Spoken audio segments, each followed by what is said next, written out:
beloved Boss Mike Cervera.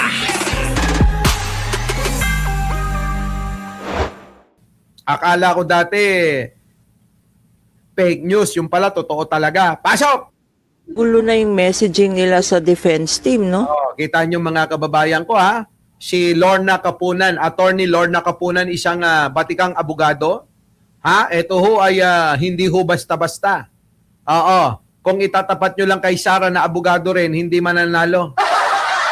At kung kukuha kayo ng abogado, kaysa silibayan ng kunin nyo, eto na lang oh. Di ba mga kababayan ko? Naka, Diyos ko! May page, kung yung sheriff sinapak, yung abogado pa kaya, yun na nga eh. Grabe si Sara Duterte, no? Lorna Kapunan, pasok! Parang nagkakagulo na yung messaging nila sa defense team, no? Because from what we've heard, sabi ni Attorney Powa, in an interview, sabi niya, we are ready to go to the Senate. Ako narinig ko na naman, meron na siyang, if we go to the Senate. Oo. Sandali. Dati, ready na kayo. Ngayon, parang hindi pa kayo, Siguro tinamaan nga ng laptop yun sa ulo. Narinig nyo? Narinig nyo? Kaya siguro pabago-bago yung isip ni Sara Duterte kasi yung defense team o si Powa, siguro nga daw tinamaan ng laptop yung ulo. Putik na yan, mukha na nga sinto-sinto, tinamaan pa ng laptop sa ulo. Tao pa ko ha! Kawawa naman Kawawa naman. Oo, kawawa naman. Nawala na si Guanzon sa senaryo. Bakit po kaya? Nawala na? Wala na. Hindi naman mananalo yan eh. Luka-luka yan eh. At saka walang prinsipyo yung yung bang kabig dito, kabig ganyan. Paano naman mananalo yung ganun na klaseng tao kayo talaga? Dito tayo. Kay Attorney Kapunan, pakinggan natin ha. Pero maliwanag ho yung sinabi na baka nga, tinamaan ng laptop yung ulo. Parang nagkakagulo na yung messaging nila sa defense team, no? Parang nagkakagulo na yung messaging nila sa defense team. Hindi lang nga sa defense team nagkakagulo attorney. Hindi lang sila. Hindi lang yung kanilang mga sinasabi, hindi lang yung mensahe, kung hindi sila mismo. Ganon din yung mga tsinador. Itong mga tsinador. Diba? Yung mga tsinador, yari Nagkakagulo na rin Hindi lang ho yung mga abogado ni Sara Duterte. Pati ho, yung mga senador na tsinador, nakakampi ni Sara Duterteng baliw. Nagkakagulo rin ho sila. Laka. Tuloy. Because from what we've heard, Ano yan? sabi ni Attorney Powa, in an interview, sabi niya, we are ready. Sabi nga yun. We are ready. Sabing ganun Tapos pabago-bago ng sinasabi. Mga kababayan. Go to the Senate. Ako narinig ko na naman, meron na siyang, if we go to the Senate. Sandali. Dati, ready na kayo. Ngayon, Kaya nga. Dati ready na kayo, tapos ngayon iba na naman yung sinasabi mo. Iba na naman sinasabi mo, marami nakabantay sa inyo Baka akala nyo hindi pinag-aaralan yung mga bawat salita nyo. Di ba mga kababayan ko? Lahat na sinasabi nyo, pinag-aaralan dito. Yaan. Hindi yung akala nyo walang nakabantay sa inyo. Di ba? Ultimo si Lorna Kapunan, nakaabantay, nakaantabay, nakagwardya sa lahat ng mga pahayag ninyo. Kaya nga hindi nakakalusot yung mga pahayag ni Sara na mukha siyang luka-luka. Kaya nga hindi lumulusot yung mga pahayag ni Sara na mukhang sintu-sintu siya. Nalutang mga kababayan bawat interview sa kanya. Hindi maiiwasan mga kababayan bawat interview kay Sara, meron talagang lalabas na tama. Tama sa ulo niya. Kaya alam nyo, yung mga style nyong ganyan, wag na. Oo. Yung gagawin nyo pabago-bago, tapos ang gagawin ninyo, yung makakapuna, yun yung mali. Yun ang mahirap sa kampo ni Sara. Alam nyo ba? Yung mga nakantabay, yung nakapokus sa mga sinasabi nila, kapag ka sila'y sinita, palalabasin nila, mali yung mga nakaabang at yung mga katulad natin na nagsasabi na eto yung sinabi mo nung una, ngayon iba na. Tama mga kababayan, mamaya magbibigay tayo ng sample. Oh. Ganun kasi style ng kampo ni Sara, paiba-iba yung mensahe. Di ba? Nung sabi niya kasi ako, hindi naman ako talaga palagante. Hindi ako nagre-revenge. Putik na yan, di ba? Yun nga lang sa pagbabanta niya kay Pangulong Bongbong Marcos tsaka kay First Lady, sabi niya, pag pinatay ako, patayin mo si Martin Romualdez ang unahin mo. Si Bongbong Marcos, tsaka si First Lady. Di ba? Yun yung sinabi ni Sara. Pero sabi niya, kasi ang aking pagkatao, hindi ako mapaghigante. Yung mga bobong DDS, nagpapalakpakan, no? Sabi nila, ang bait-bait ni BP Sara. Ganun sila, mga kababayan ko. Nababaitan sila. Paano hindi naman sila nagre-research? Hindi naman sila lumilingon sa mga nakaraang mga sinasabi. Hindi katulad natin, naka-record lahat Di ba, mga kababayan ko? Ano sabi dito ni attorney? Pasok. Yun, parang hindi pa kayo Siguro tinamaan nga ng laptop yun sa ulo. No? Ayan Kita nyo, matakino sa lahat po ng bagong dating. Hindi sa akin galing. Teresita Tan, hindi sa akin galing. Galing dito. Kaya Attorney Lorna Kapunan. Na siguro nga daw tinamaan ng laptop yung ulo ni Attorney Puwa. Kawawa naman mga kababayan. Kawawa naman Biruin mo mga kababayan ko, tamaan ka ng laptop sa ulo. Agoy.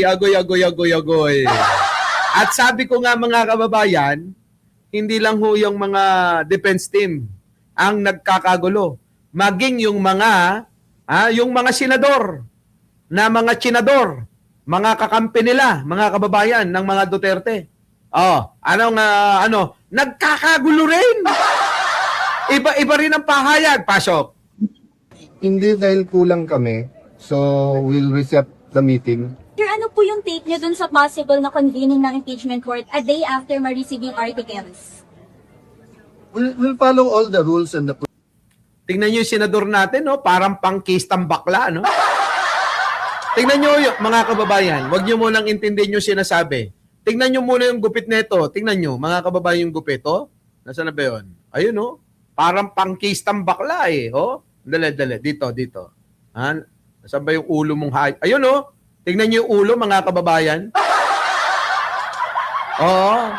Dinaig pa si Francis Magalona, putang ina. Ayan, may guhit-guhit pang putang ina, Feeling astig siya niyan, Ay, tingnan nyo naman, meron pang guhit na ganito. Ano yan? Daanan ng kuto? Putik na yan, senador ka, tapos ganyan yung gupit mo. Kaya alam nyo, mga kababayan, kakaiba talaga dito sa Pilipinas, Kung hindi baliw ang vice-presidente, tignan nyo naman, nagpipilit na gangster itong alam nyo namang malambot, Alam nyo namang malambot ito, Di ba? Oh, my... Di ba? Tapos gaganyan-ganyan pa ng gupit. Ito na nga ba yung sinasabi ko na nagtatakip? Oo, siguro hindi niya kayanin yung tato. Kaya ang nangyari, ginawan, hair tattoo na lang ginawa, Ang tawag ho dyan kasi, hair tattoo. Saan naman kayo nakakita ng ganyan? Tignan nyo mga kababayan to si Cayetano. Ito ho yung nangako na 10,000 sa inyo. Ito ho yung Ito yung nangako ng 10,000 sa inyo. Ay, tingnan nyo yung gupit, oh. Grabe, oh. Oh, sige na, tuloy na tayo. Yeah, Pag-usapan pero- ba yung impeachment? Hindi dahil kulang kami, so we'll reset the meeting. Sir, ano po yung... Tignan nyo. Ayan, mga kababayan, oh. Oh. The meeting. Sir, ano Oh, nakita nyo? Hanip yung gupit, mga kababayan, parang Francis Magolona. Di ba, mga kababayan ko? Kulang na lang, kakanta ng mga kababayan to, ah. Naalala nyo ba yon? Mga kababayan ko, dapat lang na malaman nyo, bilib ako sa kulay ko. Ako ay Pilipino. Pero mukhang unggoy ito. Tignan nyo, tignan nyo, senador, puta, ganyan ang gupit. Astig! Putik ka, hayop ka, sino ba ang hairdresser mo at hindi ipinapayo sa'yo yung maganda? Ako kasi mga kababayan, kung hairdresser ako, kasi alam nyo, ang paggugupit, bagay-bagay yan. Ano ang iyong karir? Ano ang estado mo sa buhay? Ganon. Ano yung itsura mo? Ganon. Ano yung bihis mo? Ganon. Di ba? Eto ho, mga kababayan, tingnan mo to, Kim Cerezo. Hindi na nga ho, mga kababayan, ni Senador Kate, patutugmain mo ng ganyan. Dapat disente ka, hindi ganyan, di ba? Oo. Ewan ko. Eto na. po yung take niyo dun sa possible na convening ng impeachment court a day after ma-receive yung articles? Wala. We'll follow all the rules and the procedures. Diba? Guided naman kami lahat dahil maraming mga abogado sa minority. So kung ano yung tama, ano yung rules, anong constitution, anong batas, susundin namin. No, Kita nyo. Yun yung kay Boy Hair Tattoo. Si Boy 10K, mga kababayan. Sabi, kami susunod kung ano yung proseso, kung ano yung rules, kung ano yung naaayon sa constitution, susunod kami. Etong isa, ano naman ang sabi? Iba rin ang sinasabi nito. Ito naman si Boy Sile. Ito ho yung nagla-live na lumalawit yung betlog tsaka utin. Position coming from the minority if ever umakyat ang impeachment dito. Napag-usapan niyo yan, sir, sa minority? Walang mag-o-oppose? Di ba ang papel naman ng minority to Kita nyo. oppose? Hindi lang impeachment. Lahat ng bagay dito, ang trabaho namin ay i-oppose. Kita nyo, bobo talaga, di ba? Ito yun, si Boy Sile. Bobo talaga, mga kababayan. Di ba ang trabaho lang naman dito ay mag-oppose? Mga kababayan, kung gano'n lang pala ang trabaho sa Senado, lahat tayo pwede nang maging senador, Kung di ba naman tanga ito, mga kababayan, kailangan titignan mo. Titignan mo maigi kahit na nasa panig ka. Minorya o mayorya. Kahit nasa panig ka, dapat ang unahin mo kapakanan ng bayan. Kung ano yung pakikinabangan ng sambayanan. Hindi yung kung ano yung ikaw. Kasi kung ikaw lang, wala naman kaming aasahan sa'yo. Bukod sa bobo ka na, senador ka lang ng mga Duterte. Senador ka lang ni Digong, hindi ka para sa mga Pilipino. Mas pinapanigan mo pa yung China. Di ba, mga kababayan ko? Tandaan nyo, kapag naging senador ka, dapat alam nyo, ikaw ay para sa tao, para sa bayan, para sa bansa. Hindi po yung sarili mo ay itatali mo kay Duterte. Sabi nga niya, kung ano sabihin ni Duterte, yun lang yung susundin niya. Putang ina pala nito, kung di ba naman tanga, tayo ang nagluklok sa kanya, hindi naman si Duterte. Tayong mga Pilipino ang pinagsisilbihan niya. Baliktad, kay Duterte lang nagsisilbi siya. Kaya iba-iba yung pananaw nila Sa kanya, mga kababayan ko, ay basta mag-oppose lang sila na mag-oppose. Regardless kung tama o mali yan, kung para sa bayan o para sa kanila lang. Para sa Duterte lang. Ganun ho, mga kababayan di ba? Magkaiba na ho sila ni Cayetano at Boy 10K. Magkaiba na si Boy 10K at saka si Boy Sile sa pananaw. So sana wag kaming pagbintangan. Kapag kami ay nag-oppose, Oh. Huwag kaming sabihan na kami ay bias. Eh, bias talaga kayo, bobo ka eh. Hindi ba naman magiging bias? Kaya tama, kay Miley, kailangan mag-oppose daw. Hindi ba mali mga kababayan na sasabihin mo kung anong utos lang ni Duterte, yun lang ang susundin mo, tanga ka? Di ba? Kaya mga kababayan, wag na nga kayo nagboboto ng mga artista, lalo't bobo katulad niya. Hindi ko naman sinasabi ng lahat ng mga artista, ha, bobo. May mga matalino dyan. Oo. Di ba, mga kababayan ko? Pero dito, kay Boy Tanga tuloy. Bias talaga, 'di ba? Oh, eto naman si ano ito?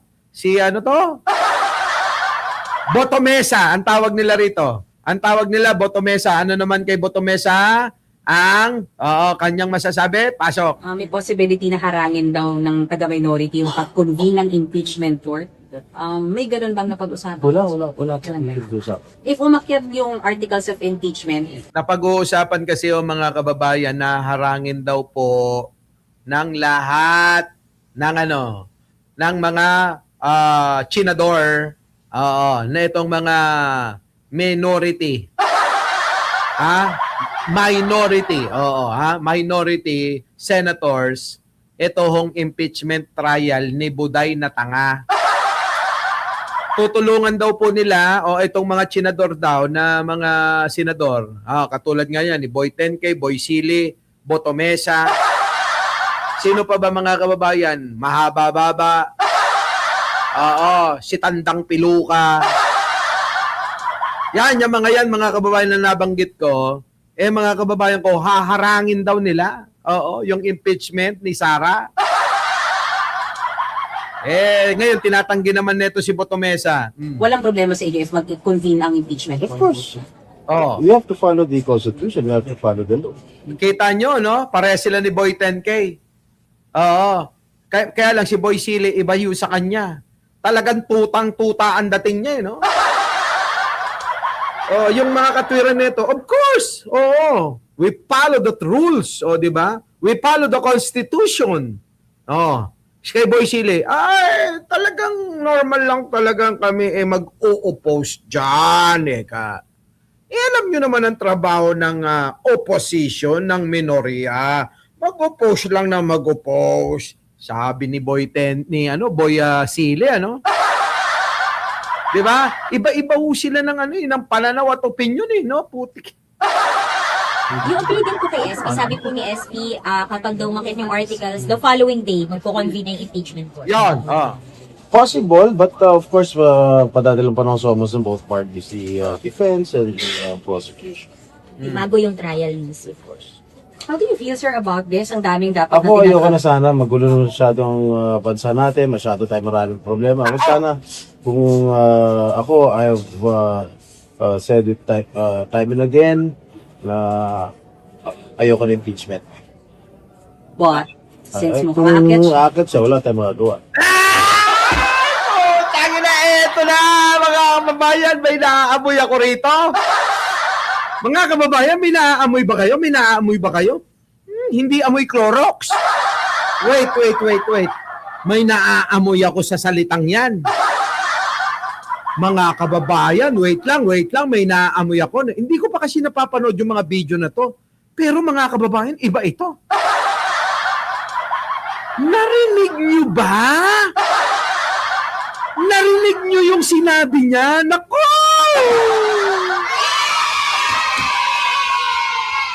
Sige na, Jinggoy, para hindi ka makakasuhan.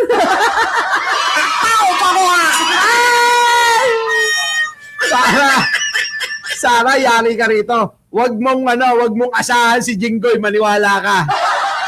Yari ka rito. Yari ka. Eto. Paano natin, mga kababayan, amuyin natin ulit. Iba yung sinabi, mga kababayan, dito. Yan. Dito ba yung boss, Mike? Wait. Bago yung trial niya, of course. how do you feel, sir, about this? Ang daming dapat Ako, ayoko na sana, magulo na masyadong bansa natin, masyado tayo maraming problema. Ako sana, kung ako, I have said it time and again, na ayoko ng impeachment. Ayan mga kababayan, salita pag-aralan nyo. Nako mga kababayan. Ako aral ko yan.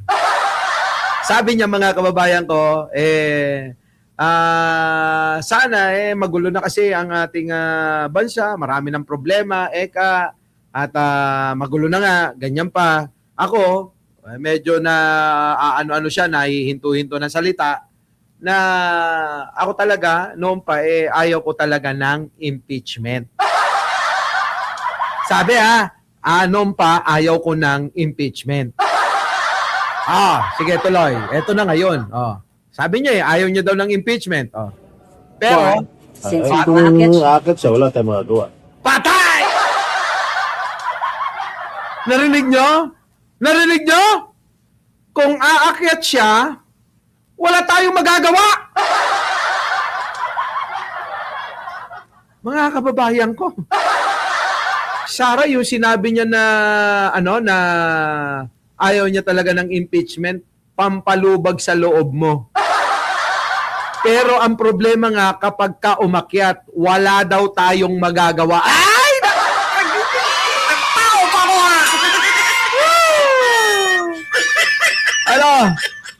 ko sino pupusta? Ako, pupusta ko. Ito ang magiging ni Jinggoy, ang magiging decision niya, guilty. Guilty yan, sigurado ko. Ang decision ni Jinggoy, guilty. Guilty yan mga kababayan ko. Shoutout po sa inyong lahat ng mga bagong dating Maria Inoue, aralin mo yung sinasabi, guilty yan. Sara, -1 ka. Ito ang problema, Sara. Kapag nauna pa si Jinggoy Estrada na bumoto, baka sundan pa ng iba. Baka sumunod pa si Villanueva, yan yung may mga kaso, Yung may mga kaso. Pag bumoto pabor na ma-impeach ka, nauna si Estrada, susunod yan si Villanueva. Susunod yan si Escudero. At susunod pa niyan yung mga rebelyar. Yari ka! Tao pa ko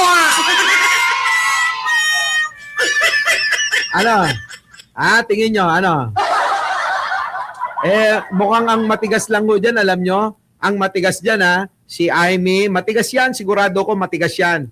Aimee, yung nagpa-fly away yung piloka, yung maliit yung utin, si Boy Sile, ayan. Aimee, si Boy Piloka na nagpa-fly away yung piloka. Diba? Sino pa? Si Robin Padilla. At saka si Kalbo. Kung magpapakita si Bato.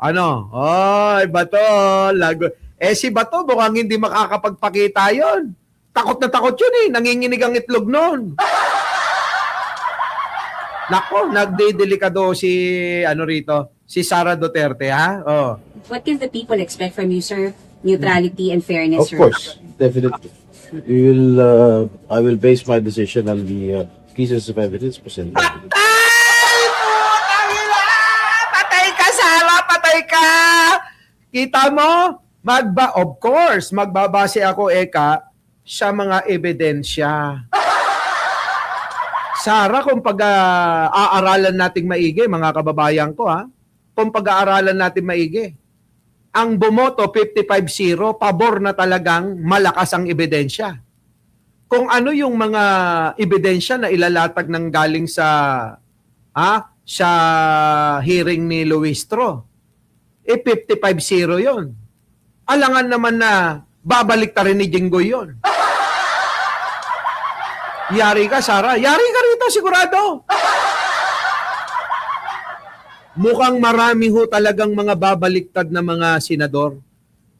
Ilalampaso ka, Sara. Yari ka dito, maniwala ka. Kaya ba pinipilit nyo sa pagiging desperado nyo gusto nyong ipilit si Baste? si Basti talaga kasi alam ang pananaw ng mga DDS bobong supporters ni Sara, kahit sino daw na Duterte ang isalpak nila, kahit bakla, kahit na maniniyot, kahit na pokpok na Duterte, mananalo daw. Ganun ho yung pananaw nila Mike Defensor eh. Oo, ganun yung pananaw ng mga bobong mga, yung mga epal-epal dyan eh. Oh, ang pananaw nila kahit sino daw Duterte ang ilaban nila, kahit i-impeach nyo daw si Sara, kahit sino Duterte daw ang ilalaban nila, mananalo daw eh. Kahit maniniyot, kahit bakla, kahit pokpok. Wala, mga kababayan. Desperado na ho sila. Nakaw! Our beloved Boss Mike Cervera.